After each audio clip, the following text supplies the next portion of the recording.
Hey, how's How's it everybody? going? Good, Welcome, good. welcome to NFTCON. And for those that didn't that missed out, Dcentral Miami, Jonathan was one of our speakers as well. For joined us during Art Basel as well, and a good friend from Seattle as well, fellow community builder, and Yeah, he's part of TF Labs and TF conference as well too. So, but yeah. let you kind of explain more about NFT Mint and TF Labs.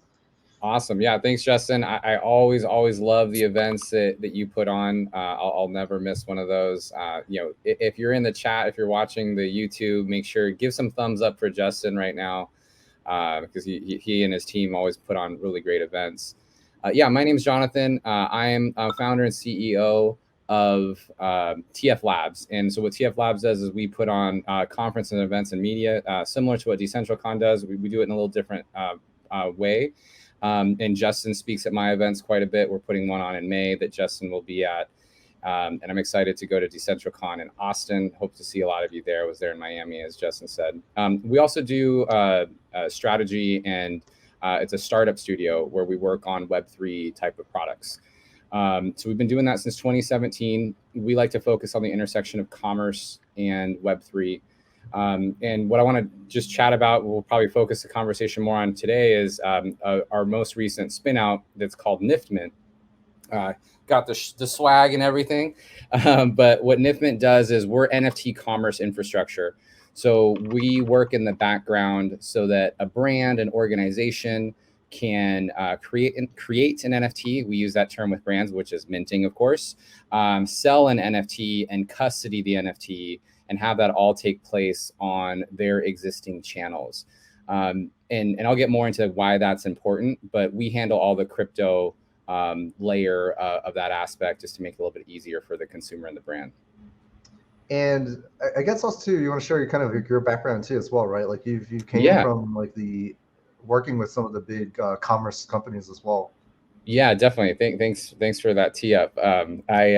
I've been working in retail since about 2008, 2009. Got involved in e-commerce shortly thereafter, and been working with retail brands for the majority of my career. I've been on the brand side and then working with brands from a consulting side as well as on a software technology side. In 2014, 2015, we started building e-com integrations for social commerce. So think of it as buy now buttons. We were doing that really early. Spent a little bit of time also working on beacon technology inside of stores. So, IoT and commerce. And then in 2017 was one of the early folks.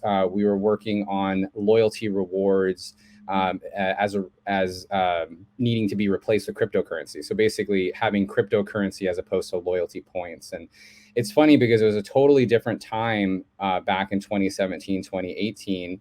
A lot of people remember it as the ICO run. But no one that we would talk to understood what even crypto was, or NFTs for that matter didn't get that. So I remember we would talk to brands and we would say, hey, have you thought about how you can use cryptocurrency to make a payment or to reward your users? And they're like, no, we have not thought about that at all. And often, they would associate it with this nefarious type of thing or just something that wouldn't work. And so a lot of the brands that we talked to that ended up using our product back then were small SMBs.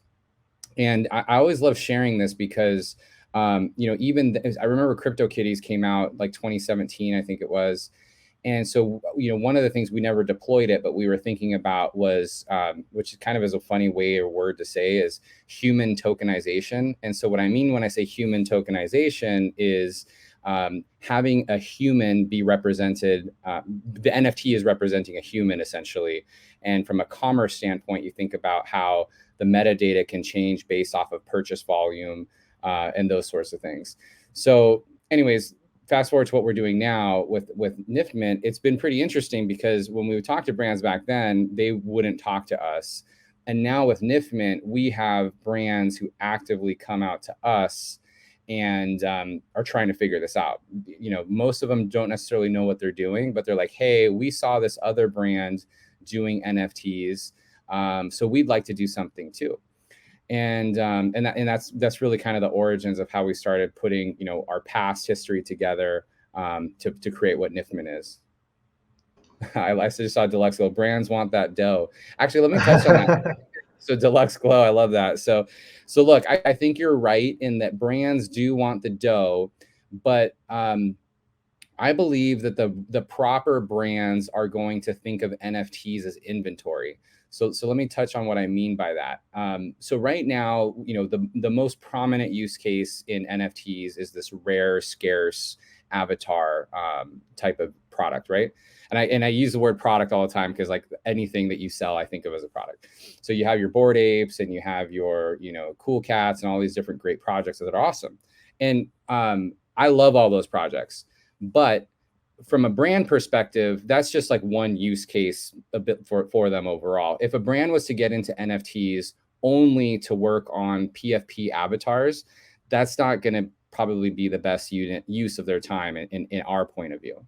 So when we're talking with brands, and we're finding that the brands that think of NFTs as inventory, and our belief system is they're the ones who are going to be the most successful, because brands know how to move inventory. If they find a t-shirt they like, they know how to find that t-shirt and design it and make it work and sell multiple of them. And so I believe, and we believe at NFTCON, that brands are going to continuously think of that. So if a brand can think of it in that regard, that means that they can have it be super rare and have it be, $1 million, $100,000, several $1,000s, et cetera, and exclusive. Or they can go the other end of the spectrum and just give it away for free. And so it really just depends on what the brand's need or use case is. And so some people might say, it's like, well, that NFT is not going to have any value. And I agree with them. There's going to be plenty of NFTs that don't have value, but just because it doesn't have value to you, it doesn't mean it doesn't have value to the individual. So. Yeah, and I think that's a good point. Because some people can come in for like the quick cash grab, but I personally bought into some NFTs from big brands that I've known, whether it be fashion brands and others, and the Web3 community got whiffed of what they were doing. Like I essentially bought an NFT that's supposed to be like rare 2000 collection, and then all that did was unlocked me to then buy more clothing, more stuff that I have to spend more money on, which is fine. I'm not gonna hate on that. It's getting more exclusive stuff, but it wasn't like typically like what Adidas and some of these other brands are doing as well.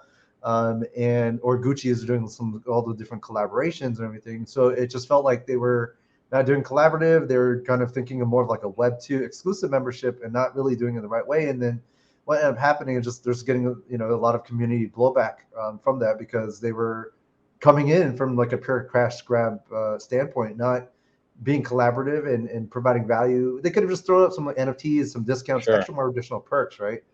And I think that we're seeing some brands out there that really like tilted that out. And Ubisoft is another one as well too for the video game. They just created like some Ghost Recon thing that provided no value to the existing Web3 community, and then normal gamers just hated on it as well too. So it's just like, yeah, no, it's so you're bringing up super good points, and I think that when brands get involved with NFTs, they really have to think about it.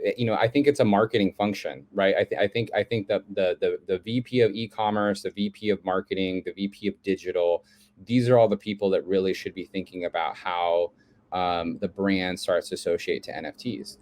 And so I'm going to create 2 points of view that are opposing real quick.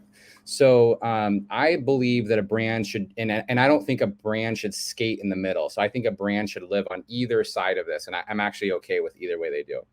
So I think it's really the brands who are going degen and who are really thinking about the community and who are creating super Web3 experiences. I think that's really interesting. But here's the problem with that if you're a retail brand. So there's something, don't quote me on this, but there's something like about like 10 million MetaMask wallets out there. And there's, about like, 500 million or so people like with a cryptocurrency affluency. So if you think about it, if you're a brand, for you to triangulate and find like your core customer in that like little niche, that's going to be pretty difficult to do. It doesn't mean that you shouldn't do it and you shouldn't think about it. 100% you should do that. But, to go the opposite side of this, I do think that brands have an interesting opportunity to think about how they provide these Web3 experiences in a, call it, more consumer friendly way, or a way that their current users are used to. And I think that'll breed some interesting outcomes. I think about my mom who, has a cell phone and knows how to use different payment apps and so forth, but I manage her Apple ID and password. And the reason I manage her Apple ID and password is that she just doesn't want to lose it, and it's just a lot easier for her. There's just no way that she's ever going to manage her own wallet and keys. That there's no world in which she will do it. Does she have the capacity to do it? Perhaps, but she doesn't have the necessity to do it just yet. And so I think from a brand perspective, most of these brands are built on community, not in the same way that we know it from a Web3 standpoint, and like having, the events that we do, or, Discords or so forth, but as in, hey, if someone wears the same clothing, or, likes the same games, or these sort of things, there's usually some level of connection as well. And they're figuring out how to use that community. So, long way of saying is that I don't necessarily think there's a right or a wrong way to do it. Or actually, I do think the wrong way to do it is not staying true to your brand. Like, ultimately, you still have to stay true to your brand and stay true to your customer set. And then the also wrong way to do it is like what you talked about, is when it's a clear, money grab. We have a lot of brands that come to us, and one brand told us, we're like, what does success look like? And they're like, well, success looks like us making 500 grand off of this drop. And I'm like, is that the only metric?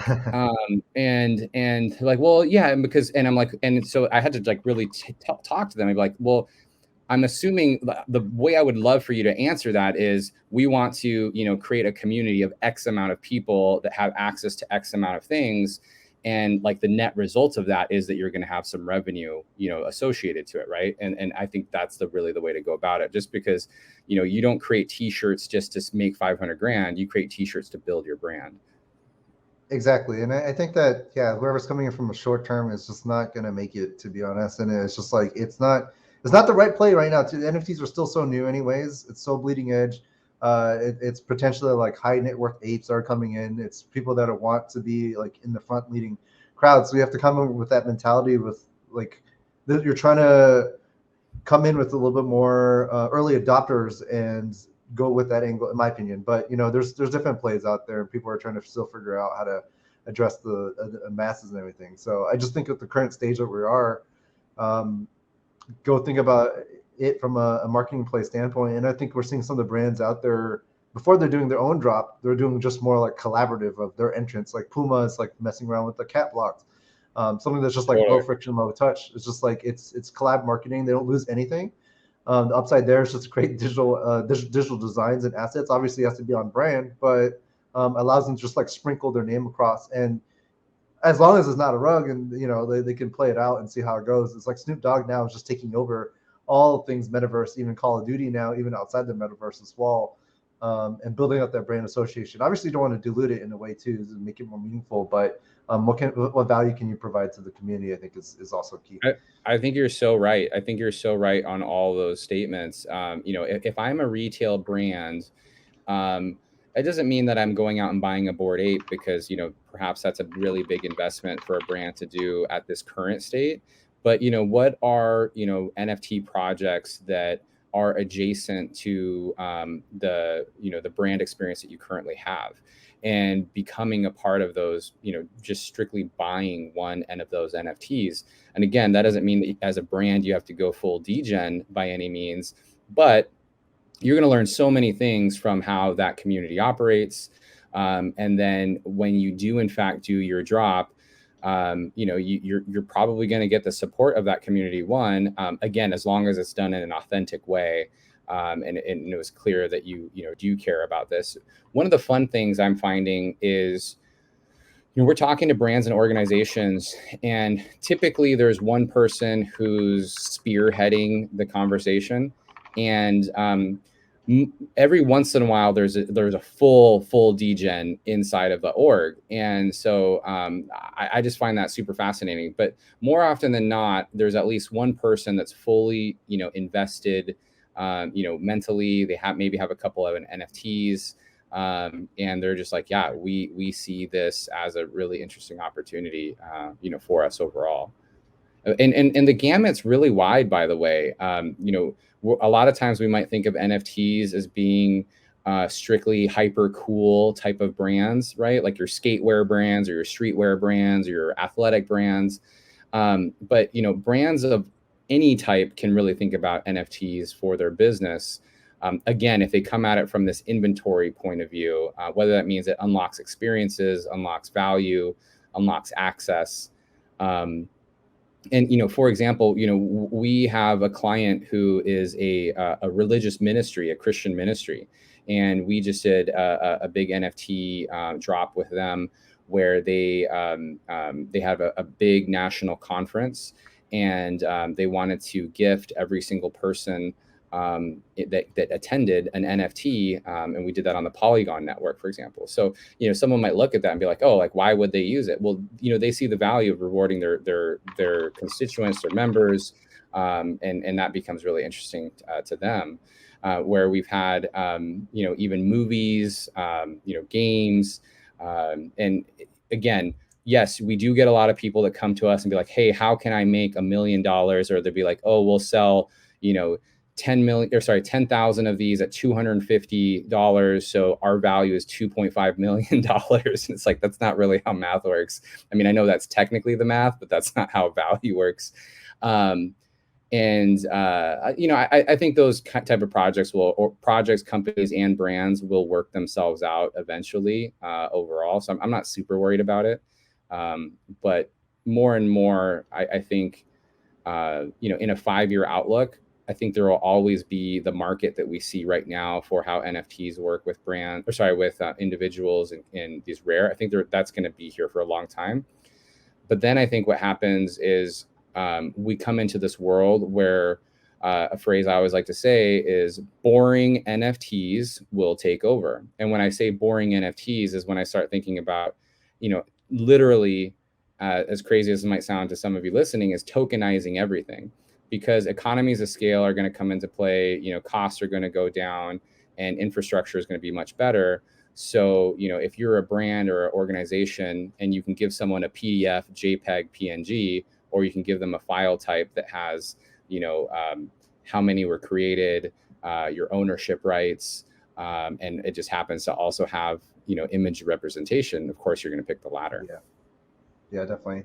Well, yeah, I think again, the Q here, we'll definitely have to hit in the tail end here of today's fireside. But definitely, obviously, a ton of knowledge that you shared and instilled over to the Dcentral community as well too. And if people want to reach out, they can take a look at where, like NFMint, nifmint.com or .io.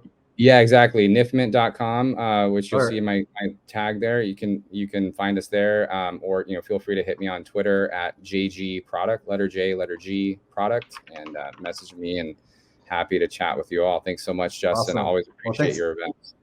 Likewise. We'll have you again soon. All right, take care, John. Sounds great. Thank you.